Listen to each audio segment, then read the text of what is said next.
good to go on letting people in. Everyone's in. All right. Welcome everybody to our fourth Principal for a Day webinar. We're going to get started shortly. We'll just let a couple more people sign on. Thanks for your patience while we got all of our tech configured. While you're waiting for us to begin the program, you'll note that you are muted upon entry. The Pencil staff can unmute you when we have time for question and answer. And there's a note on the screen for optimal experience of the program. We do suggest that you set your settings to be able to view side by side. That setting is located at the top center of your screen. And we do also recommend that you're in speaker view, which can be controlled at the top right of your screen by toggling the box configurations. And we'll get started in just another minute or so.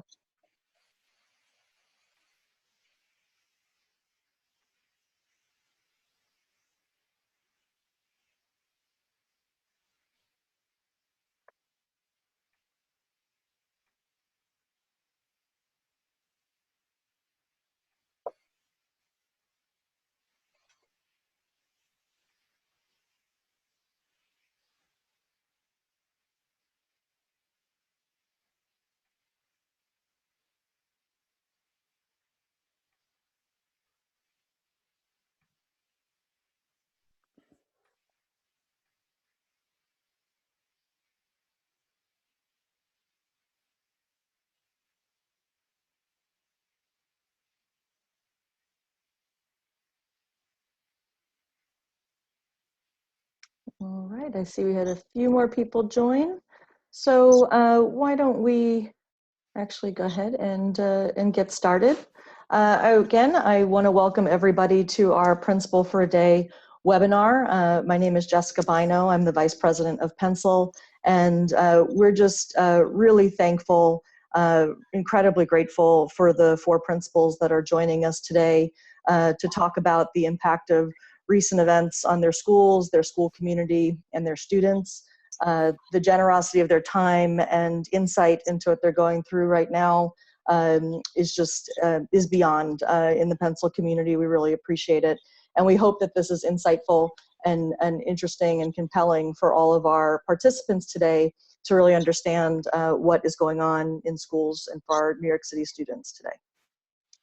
As I mentioned, I'm Jessica Bino. I'm the Vice President and Chief Strategy Officer of Pencil. Greg, our president, is en route and mobile right now, but he sends his regards as well and his thanks as well to our panelists. Just a couple of logistics here before we get started. As I mentioned, you are muted right now. If you would like to ask a question during the panel, you're able to raise your hand. There's a raise hand function, which you can access by clicking the participants icon on the bottom of your screen, and you'll get a dashboard that pops up on the right, and there's a little hand raise icon, and that'll let the Pencil staff know that you'd like to ask a question. Additionally, we absolutely encourage you to use the chat function to add any questions that is visible to all participants, and you can access chat by clicking on the icon on the bottom that says chat, and that'll make a dashboard on the right bottom part of your screen pop up for you to add a chat and a question.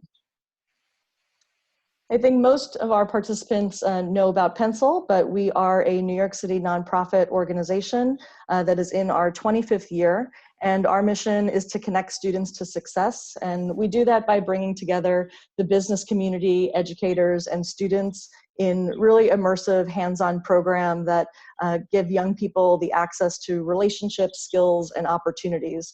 At the end of the day, we're a connector, and that includes connecting our school leaders and our business leaders, which has always been the real impetus and purpose of Principal for a Day. And while we couldn't do that in person this year, we've been fortunate enough with our partners and in particular our principals to be able to connect these communities online through a series of webinars, of which this is our 4th. We want to thank CSA as a Principal for a Day sponsor this year, which is allowing us to deliver this content and these webinars. So I'm going to have our panelists introduce themselves and their schools one by one in a moment. But I really do want to thank Principal Joan Weaver from Richard R. Green High School of Teaching, Hazel Joseph Roseborough from University Heights High School, Roshan Alt Lee from the South Bronx Academy for Applied Media, and our moderator today, Uche Njoku, who's the principal of John Jay School of Law in Brooklyn. Just to give a tiny bit of context for those of you who might not be familiar with the statistics of New York City public schools, there are nearly 1,900 New York City public schools and over 75,000 teachers in the Department of Ed for New York City, educating 1.1 million students, so roughly 1 in 300 Americans every day. 25.5% of those students are Black, 40.6% are Hispanic, and 72.8% are economically disadvantaged. That's just giving you a bit of some context as we launch into this conversation. So with that, I would like to introduce Uche, and if you could tell us a little bit about your school and yourself. Sure. Again, good afternoon, actually good evening. My name is Uche Njoku. I am the principal of John Jay School for Law in Park Slope, Brooklyn. We are part of Brooklyn North High Schools. And I am in a very unique school. Actually, if you're aware of Park Slope, it's one of our more affluent neighborhoods in New York City. And I am principal of a school of roughly 430 students that are 70% of African descent, Black, African American, Caribbean, African, and then about 20% Latinx, and then the remainder are a mixture of others. So my school population doesn't quite reflect the community racially of Park Slope, but it's a great space to see students that are really flourishing. A lot of our students are coming from, actually the majority of our students are coming from outside of that neighborhood. I think I only have 3 families that actually live in Park Slope, but the energy in the school, the commitment to learning and actually being successful is powerful. I mean, students are really engaged on a daily basis. Right now, we're looking at approximately 96% graduation rate for this year. And I'm very proud to be principal of John Jay School for Law. Thank you. Great. Thanks, Uche. Joan, if you could introduce yourself and Richard R. Green. Sure. Good afternoon, everyone. My name is Joan Weaver. I'm the principal at Richard R. Green High School of Teaching. We are located in the right across the street from the Wall Street Bull, and our graduation rate is 84%. That is up from 68% of 2 years ago. So we are moving in the most positive direction, and that is a change in the culture from a teacher-directed to a student-centered culture that has taken root. We have opened the school up to several different student talk communities and student forums. And also, we are emphasizing our connection to our CUNY schools so that our students who are capable are starting to take community school college classes while they are enrolled in our school. Thank you, Joan. And Hazel, can we hear from you and a little bit about University Heights? I am Hazel Joseph Roseborough, and University Heights High School is a high school located, again, right in the deep heart of the South Bronx. I can't get much further south than where we are in the South Bronx. And currently, some of these numbers are a little off. Graduation is actually 100. Our enrollment is almost 600. And so we have a population of mostly Hispanic, Latinx, with about 30-something% African American, and the others, currently, we have maybe about 7% that are considered, non-African American or Latinx or Hispanic. And I think one of the things that we try to do is, one of our models is to be a high school that feels like a college, whereby we try to provide students with the opportunity to get college classes, which is built into their schedule, so that when they graduate, they're able to graduate with upwards of 18 or 21 students. Great. Thanks, Hazel. And we will get that number corrected in our records for sure. It's all good. Absolutely. And Rashawn, can we hear about you and South Bronx Academy for Applied Media? Absolutely. Good afternoon, everyone. I am Rashawn Ault-Lee.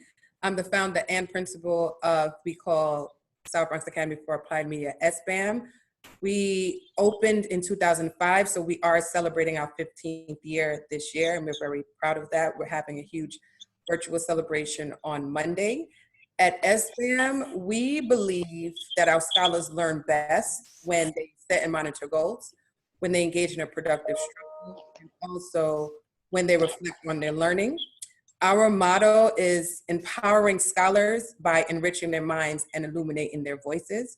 We have a lot of our scholars are very articulate, and we really push public speaking so that they are able to, when they go out into the world, they're able to communicate and articulate concisely and clearly. And we're very proud of our middle school scholars. We have a partnership, a collaboration with District 75 school within our school community. There are 4 schools in the building. We're one of 4.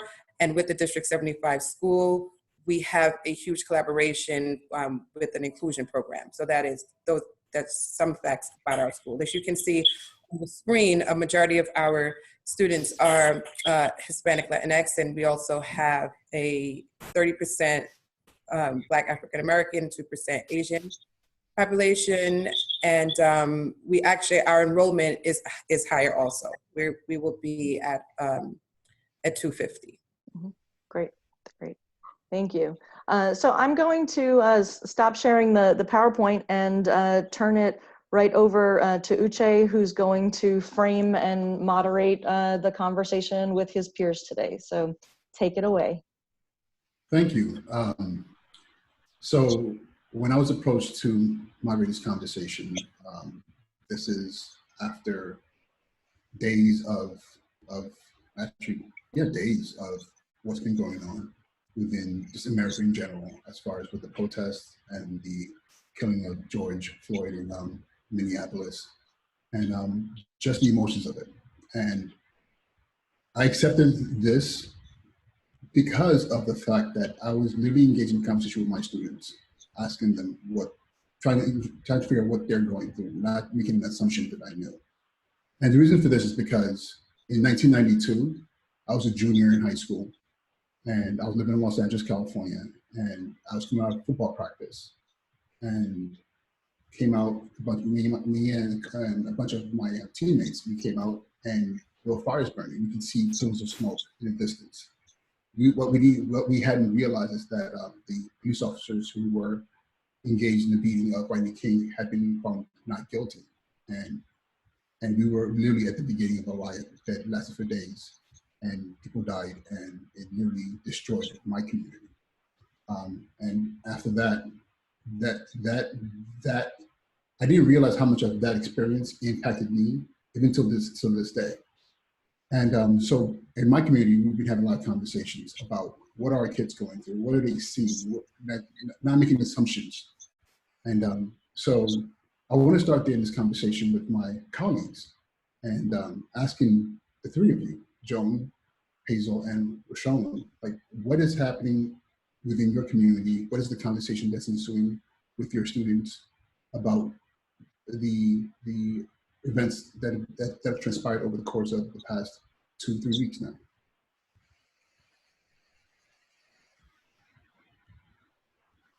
So I'll actually start.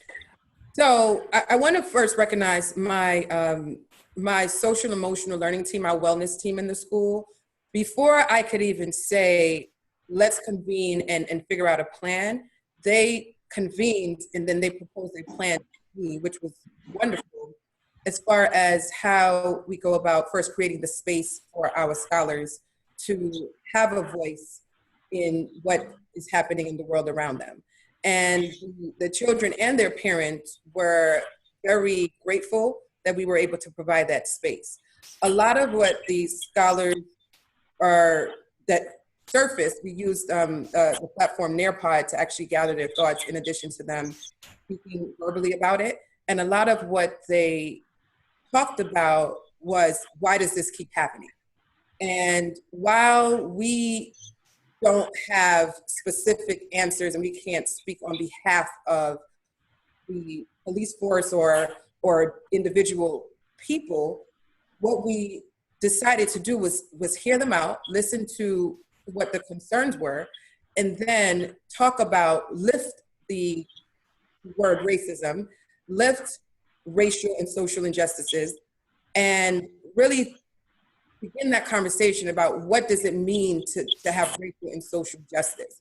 And as a community, we started to, after we heard them and they had the opportunity to speak, and the social workers, guidance counselors, teaching staff were able to share with them their experiences, we now are putting practices in place where we are being very intentional about how we are teaching. Well, let's backtrack for 1 second. How we are continuing to engage as learners, educators, and then how we are teaching racial and social justice to our SBAM scholars. So we just started with what they were bringing to us, and now we are taking that information to continue to deepen their understanding about what's happening in the world around them. Joan Hazel? Yeah, likewise.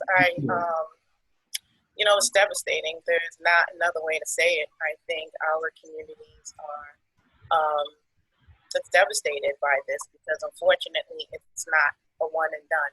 And you can feel a lot of the trauma that the students experience. Now, we are part of Empathy into Action program called Narrative 4. And previously, we had actually done some story exchanges with police officers. It was actually on CBS. And that was all about breaking down the fear and the barrier. And I think so for a lot of our students, it felt very painful. It felt like almost like another layer of mistrust almost, right? Because, you know, they started these inroads, they started these conversations. But we actually have done a lot with our student government. We're a consortium school, so we do a lot of performance-based assessment, and their students have a lot of ownership in our school. And so they have a lot of voice. And so the teachers met right away, and we, you know, talked about it, I think for everyone to process it, really.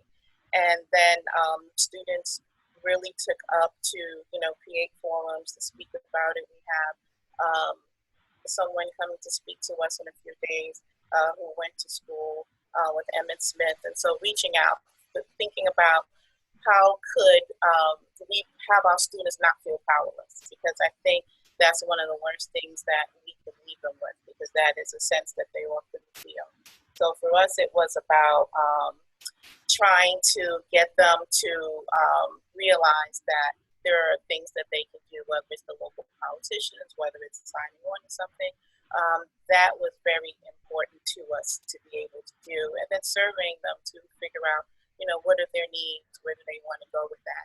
It did spark up another discussion about making sure that our curriculum is really going to allow our students to focus on social injustice. We actually have some classes that are focused on that, and sort of just making sure that students, again, felt like they can't control everything, but what could they control? And also, quite frankly, it was an opportunity for us to, again, speak to them about the power of voting. And, you know, that was really important for them and the families and the community to understand, because that was another way for them to have their voices heard. And I'd like to just tag on to what Hazel has just said. We at Richard R. Green have several groups already formed that actually formed as a result of the Parkland shootings. And so it is a group of students who have been activists since taking part in the silent walkout the 1 month after the Parkland shootings. it's a well-formed group, and we actually have one for the gentlemen and one for the ladies, because they felt that the current issues, things that were going on, were something that they wanted to talk about, because so much of the oppression is aimed at the males of color, that they had a separate issue than the young adult women. So two different teachers leading them and picking up the cause when this happened, on top of, because the kids brought it up in their social studies classes, that they wanted to hold an open forum and have students participate. The kids ran the whole thing. It was a beautiful testimony to their ability to form a group and take some action. Many of them joined the protest with their teachers and continue to speak out against some of the oppression. And it has formalized to the point where it's infiltrated to the voice that they have in some of the choices that are made at the school, such as curriculum development, choices in class. I know that was prior to what happened a few weeks ago, but those groups are well intact. And even with the COVID-19, that was actually the current issue, is why were some groups being affected more than others. And the conversation was naturally launched stemming from that, like one more thing that affected their community more than others. So the activity in the school is very high, and the voices are heard. We do surveys. The kids have formed their own groups with the help of some of the teachers, and I have some born activists on my hands. Thank you for sharing that.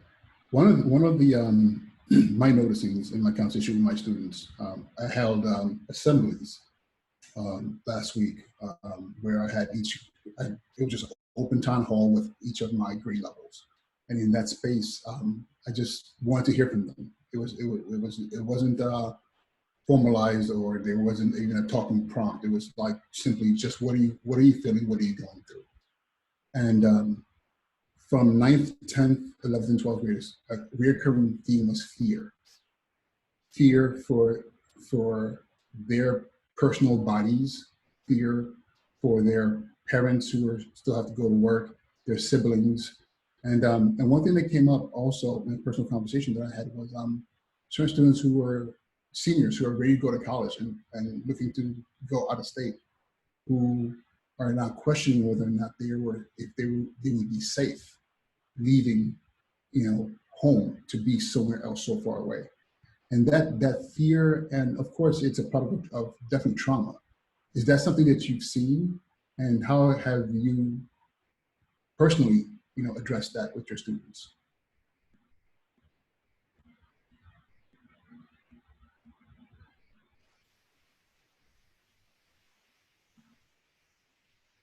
So I think, especially when talking about trauma, it is very real to address with the students. They did feel it. I mentioned betrayal before. I just want to express how that kind of connected to the trauma. In other words, they were making inroads. We were doing a lot of things around uniting, understanding people and stories of people and individuals. And I think for them, this was just, again, another sense that, they're just continually portrayed by the larger society, and that, as you mentioned, that feeling of not being safe. And so we have social workers for every grade and guidance counselors. And so we have been dealing with trauma before, because just in a time of COVID, we had found that students were feeling more depressed, feeling more down, losing sleep, not having good sleep patterns. And so we did some very specific functional, emotional the ability to do these surveys with them so that we could really just get to the heart of what they were feeling. And so this, again, was just another layer on top of that for them, just another sense of grief. Because truly, every time they see a death of someone that is Black and brown that looks like them, it's a certain type of grieving that they do. And unfortunately, it's this grieving and this pain all over again. And while they may not know him personally, they are him, right? In a sense, that's the feeling that they are him. And so we've been very strategic in making sure that we've been doing a lot of individualized counseling, group counseling, and really working with students to be able to help them express these feelings and then be able to find a way to, so how do we move forward with the group? Because when you constantly are experiencing traumas, particularly in communities, such as all of us have in South Bronx, there's traumas that they experience every day just getting off the train and making it to the building. And so it's been really important for us to let the parents know, and we also gave them some tools around how to, process this with their, families. And we've been doing a lot of processing with our students. What has surfaced for my middle school scholars is if they're looking at the level of innocence here and really thinking about, because why am I being targeted for the color of my skin? And if I am doing the right thing, and I'm still being harmed, then what do I do?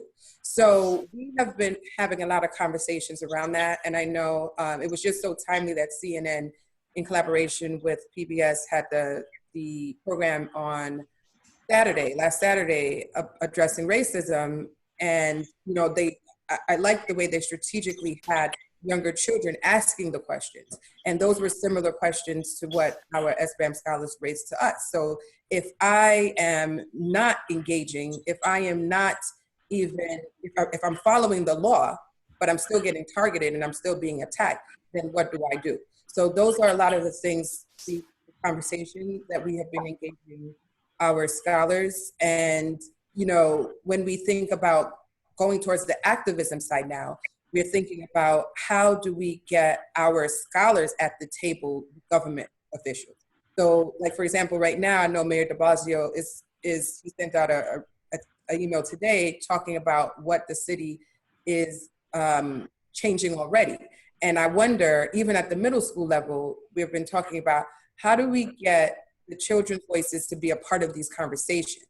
Because they do have a lot to say, and especially if they surface things like, I am following the law, I am a law-abiding citizen, but I'm still being targeted. So when we think about activism, at one point there are a percentage of children who are fearful and thinking about what's happening and why they're still being targeted. On the other end, even with those particular children, it's like, okay, how can we be young activists? How can we use our voices to demand change within our society?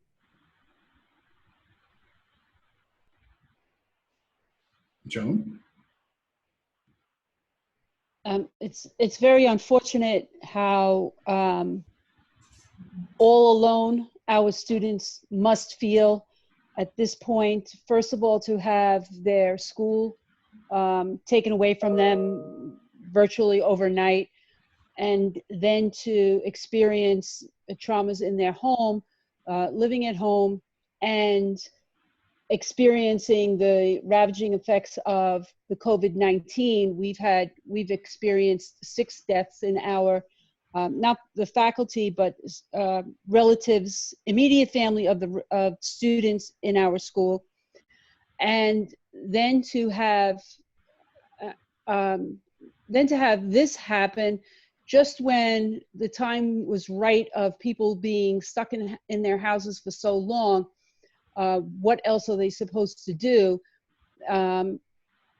It's very difficult for them to process when coming to school was the stable environment for them to release some of these anxieties and some of the fears that happen naturally in their own households. And they don't have that outlet anymore. So it's I can't even imagine what it must be like to be 15, 16, 17 years old and trying to sort all this out and find leadership where it may be lacking right now. So I'm happy that the kids are at least reaching out to the teachers, and we're at least able to offer these forums for the students that are interested. Is there a place in the curriculum to really engage in understanding and protest and taking a stance and civil disobedience? This is one of the things that also has popped up in our conversations with students who question, like, why didn't we know about 1968? Why didn't we dig deeper into 1992, the LA riots? You know, how do we put that into the curriculum? Well, we have incorporated an overnight trip to the historically Black colleges and universities to try and foster those conversations and foster positive directions and outlets for our students to talk about these topics as they come up and as they're mature enough to sort out the information for themselves and what they want to do with it. And hopefully, I know it can't be 100%, but we try, funnel them in the right direction in a positive way and make them all agents of change. We readily encourage all student voice and try to get them to appreciate that right within their own school, there may be students who think differently, but everyone is entitled to their voice, and respect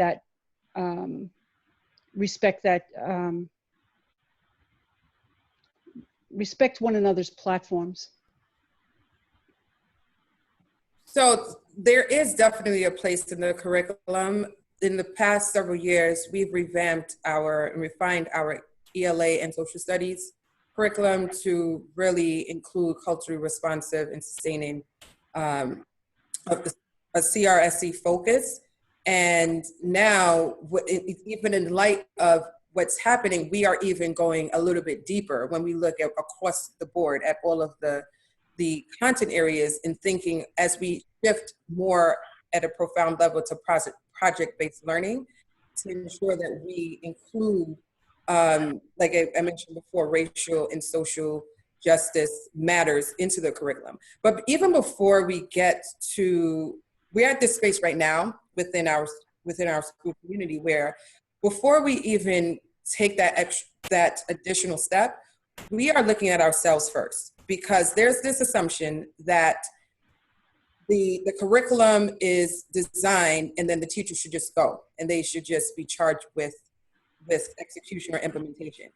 We can't think like that, where we just assume that everyone is at the same place and they could deliver a highly effective curriculum. So one of the things that we took a step back and on my staff is that we are looking at really how to enhance the professional learning opportunities for all teachers and staff, so that it's not just about them teaching, but we need to make sure that the playing field is level for all of the staff, so that there is a unified understanding of what we want to and how we want to teach based on the voices of the scholars and based on the realities of society.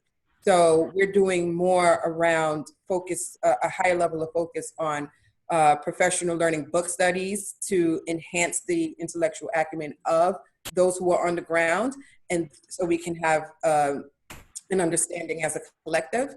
And as we are designing the curriculum, embedding it and incorporating scholar voice, we will begin to grow together in implementing what it is that we believe is going to enhance our scholars at SBAM. So yes, I agree. It's so important. And we have all been trained for implicit bias, every single one of the staff members. We were all trained last year. And I think part of that's important so that people can take a look at their biases, because we don't want to take for granted that everyone feels comfortable teaching everything or understands. But we've also done a lot with our curriculum. So our curriculum, again, is project-based. And so we allow our students to do a lot of inquiry-based learning. And part of that is we said, you know, who says we have to give one version of history? So like I said, we have a social justice class. Each one of all of the classes, we want to reflect the contributions. We want to reflect the knowledge that students need to be able to be successful in that area. So we don't want to just gloss over it, you know, at a particular time. It's Black History Month, so we'll do a few things.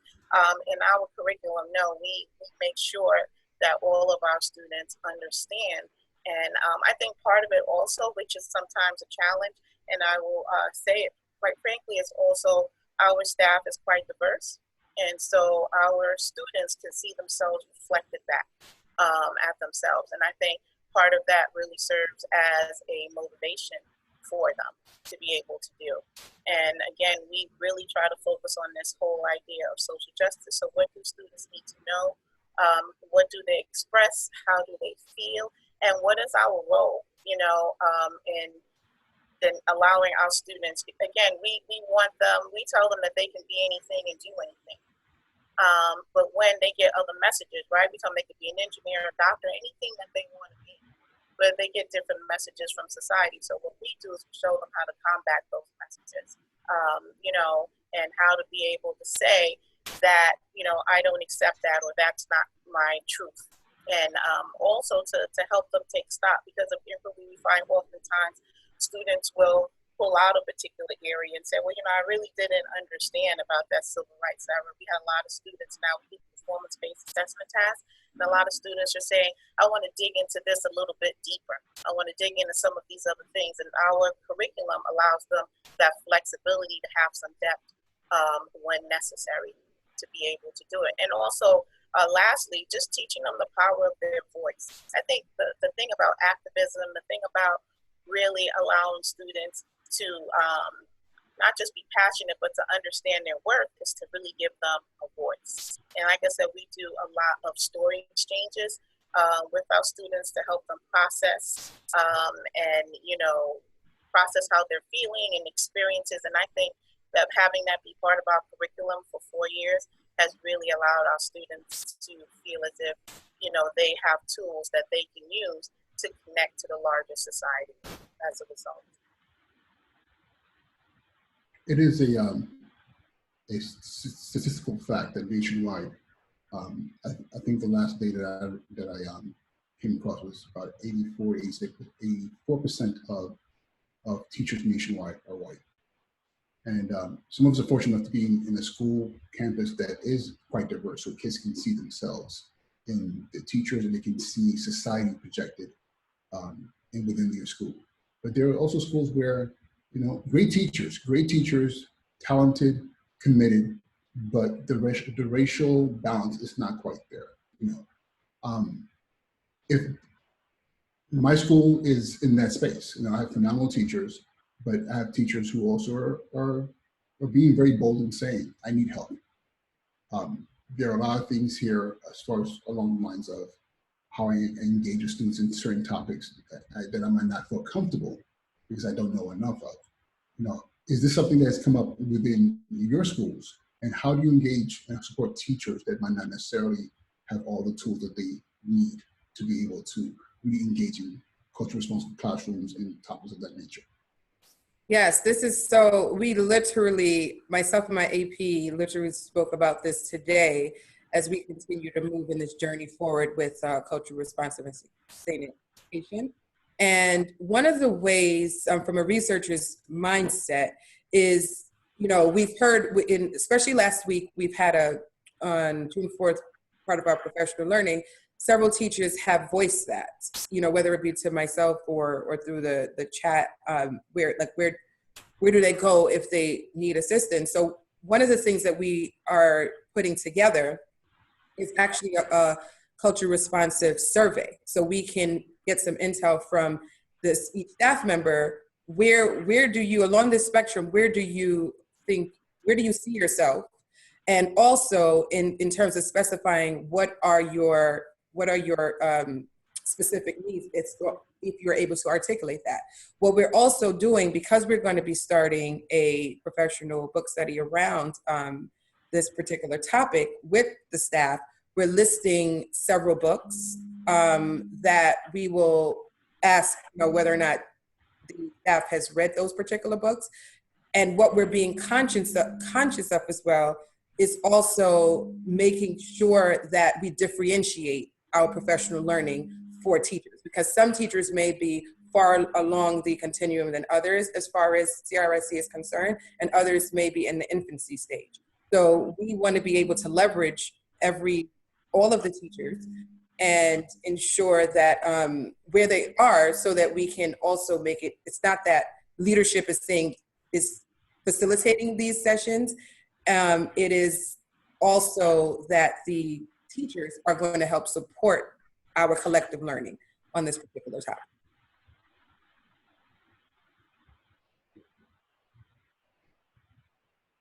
Hazel, Joan, what has been your experiences with your staff? I think part of it has been, there have been maybe a few who may feel I'm not exactly sure, am I saying the right things? And, I tell them part of it is building trust. And so the implicit bias training really helped our teachers to be able to deal with some of that, of the whys. Why don't I feel comfortable? What is it about that? But I feel like really having a culture of trust has really been beneficial for us, because then teachers feel like they could really come and they can say, this happened today in class, and this is how I address that, I'm not sure. And so we do, it's as opposed to making them feel inadequate. What we try to do is provide them with tools. So I agree with Sean, doing a lot of reading around that issue as well, just on race and education and expectations, a lot of modeling. And then what I did this year was I started bringing students in periodically to PD and having them share a little bit about a particular experience, or if we're talking on a topic, how that makes them feel, had they ever had that. And I feel like that has been very successful for my staff, because when they hear the students talk about a time that they felt, uncomfortable, or that they didn't know, or that a teacher reached out to them and it made them feel better, even if, they didn't look like them. I think those have been very powerful for them, because I think what we don't want teachers to do is nothing, right? Because if we don't address why we're uncomfortable and we don't address these issues, then we just are going to continue to perpetuate a lot of different things. So again, I feel like in the PD sessions, we do that. We have speakers come out, from outside. Before I had said Smith, I meant to say Emmett Till, a classmate of his who will be doing a forum for our staff and for our students around race relations and different things. It's going to be from Emmett Till to George Floyd. And I think, again, part of it, quite frankly, I would say sometimes you have to have hard conversations that are uncomfortable. And I think most people, we all like to be comfortable. We don't like to be in that space where we're not comfortable. But I find that there's a depth of knowledge and learning when we do tackle something that's uncomfortable, whether it's, regarding race, status, whatever it is, gender, dealing with those things head on in a way where teachers feel like, they can express themselves in a safe space has really helped us been able to make a lot of progress at our school regarding this issue.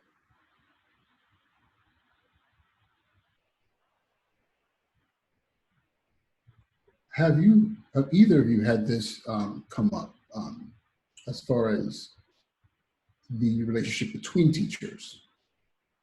I've had teachers share with me who were of color, who've shared with me their frustrations and even their feeling as though there hasn't been a space for them to express their concerns, as far as how the system sometimes makes assumptions about them.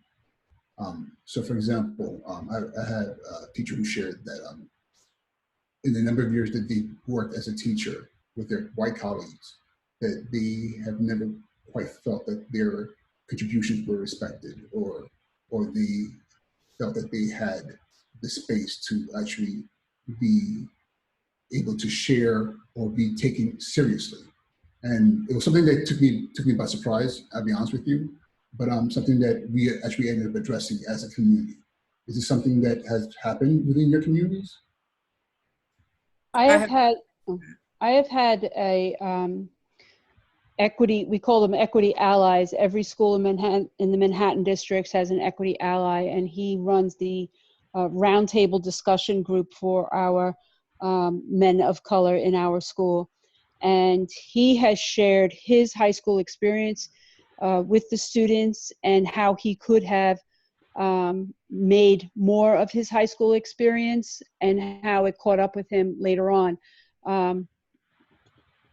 I have had, separate from that, I have had students come to me. I have a veteran staff, and as I am slowly able to replace teachers, I have had student groups come to me and ask me to hire teachers that look more like them, which I have certainly taken into account and consideration when doing the hiring, and have even invited students to be part of that hiring process, and therefore trying to make them feel like their voices matter in the large picture of choices that we make at our school.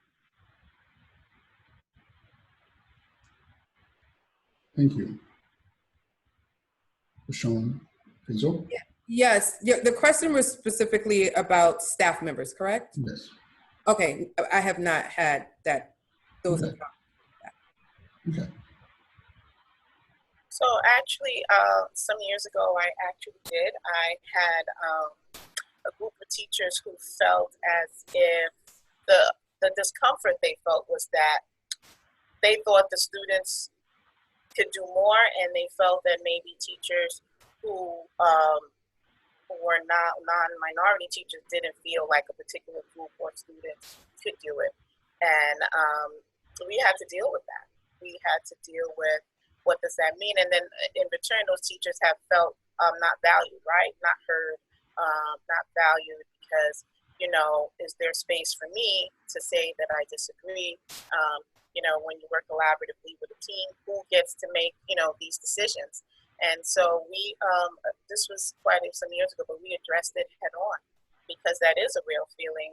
I would suppose that many people of color have that feeling in different settings. And I think anyone, even those among us who said we haven't felt uncomfortable or unheard or valued in a particular space where maybe everyone, there's not as much reflection of us. I think, I don't know many people who haven't had that experience, quite frankly. And, that's a real experience. I myself have had it. So I think addressing it and getting to the root of, what is causing that, and allowing people to have like structured conversations and resolutions with one another. So for that, it was having a conversation with the grade team and sort of having a heart to heart, and talking in terms of active listening and having people understand that when you say that, I hear this. I think that again is very important to get to the heart of intention. And also be able to address head on a use of language, or this student can't, or what are those things gen up? Because I think for teachers of color, when we hear those things, it's something that gens up a feeling that's in us, right? Because maybe, just maybe, at some time in our life, someone felt we couldn't either, right? Or there was some kind of place that we felt we couldn't go to. And so it's really important for all the key stakeholders, again, to have these conversations, again, that are honest, but are not always easy. And we were able to get through that. And I think that department is now one of the strongest departments in the school, quite frankly, where teachers and kids are doing amazing things and working together. But we had to get over that hurdle. And it was a place of hurt that we had to bring some healing to. Thank you. As we all know, we're sitting having this conversation with the eyeballs of our business community leaders, and so they can get a glimpse of what's happening in our schools. But my next question is really addressed towards them. What role do businesses and the business community and the business leaders have, in helping us move our schools forward? What roles, what things should they be doing, or can they do to help us as we move through these times? I turn the TV on now, and for example, and I feel like every time there's a break, and I'm hooked on the news channels. Every time there's a break, I see a company who is announcing their solidarity with Black Lives Matter and moving equity forward within their companies. Like, from the perspective of school leaders, what you're seeing within your school, what you're seeing in society in general. What are your thoughts of what else can be done? Is that sufficient? What you're seeing so far? So I think what is first coming to mind to me is to take a position, because like it's the same thing what you're saying when you see the news and there are different, whether it be commercials or whatever it is, take a position and verbalize what that position is. So then that way schools, community members understand where the business is coming from. The second thing that I would say, I really appreciate Pencil. I've been with Pencil for years, and we've had fabulous partners that come in for the day and speak to our scholars and really give them insight in terms of business plans and things of that nature. What I would like to see, and I think what would be helpful, is an ongoing partnership. So not necessarily we're very grateful for the day session, but an ongoing partnership would be fantastic, whether it be continuing throughout the year or throughout the years to have conversations with scholars, with staff.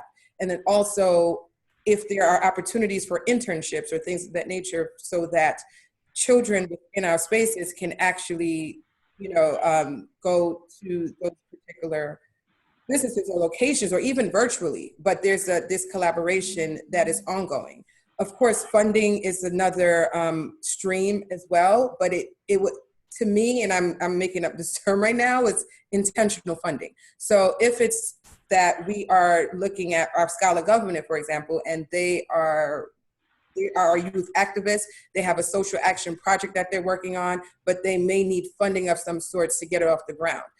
Connecting and having the funding be intentional and not just, we're going to donate to the school, but what is the cause? And that cause can be really tied with the position of the business. I'm a firm believer in not doing things in isolation, but making sure that there's alignment and there's a linkage between the things that we do, and there's a purpose. So why are we doing what we're doing? And I think within those, I know my other colleagues have some more ideas, so I'm going to end there. But those are the things that are coming to mind right now. Joan, Hazel? So I think that's so true. Those are the kinds of things that we need. I think it is that intentional investment in the human capital. And I think also it's, can they see themselves there? They dream too. They want to be all of the things that your companies represent, the motivation for them so much. And when they're able to have contact with someone that they may not necessarily come in contact with, they may not necessarily have met that engineer or that lawyer or that business, that's really important for them. So I say also that investment in human capital, maybe a bit more deeper or prolonged. We have been having a wonderful partnerships for some years, and it has really made a difference in our students. But I will share something that a student said, and they went down to visit the particular organization that they work with, and one of them said, "Hey, I saw someone that looked like me," you know.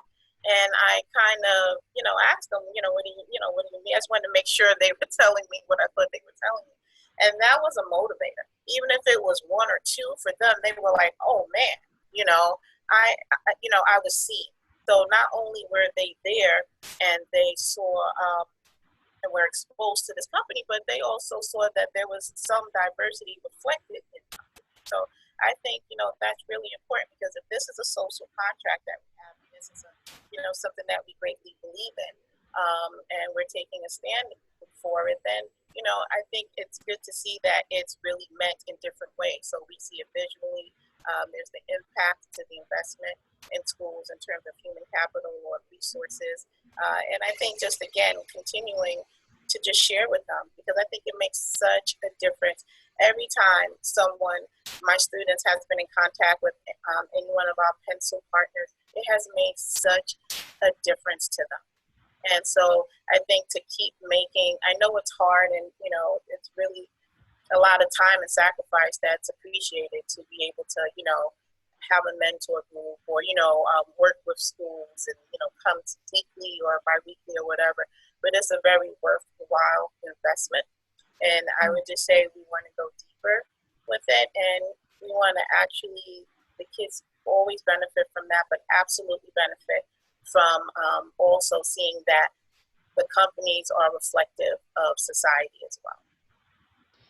And I want to emphasize what Hazel just said. And not only are the partnerships fantastic, when we have had several where they send people into the school every week, and it's always the same group of people, which is great. Kids get to see a relationship, but also the kids also get to see people giving back to the community, and it gives them thought to what they need to do for their own communities.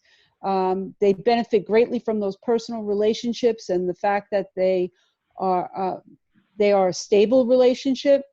All of those lifelong skills, soft skills, maybe, so crucial to their development at this age. And I thank everybody for making that effort, because I don't think we get the opportunity to say thank you enough when they're in the schools. We just, oh, they're here. Yay, thank you.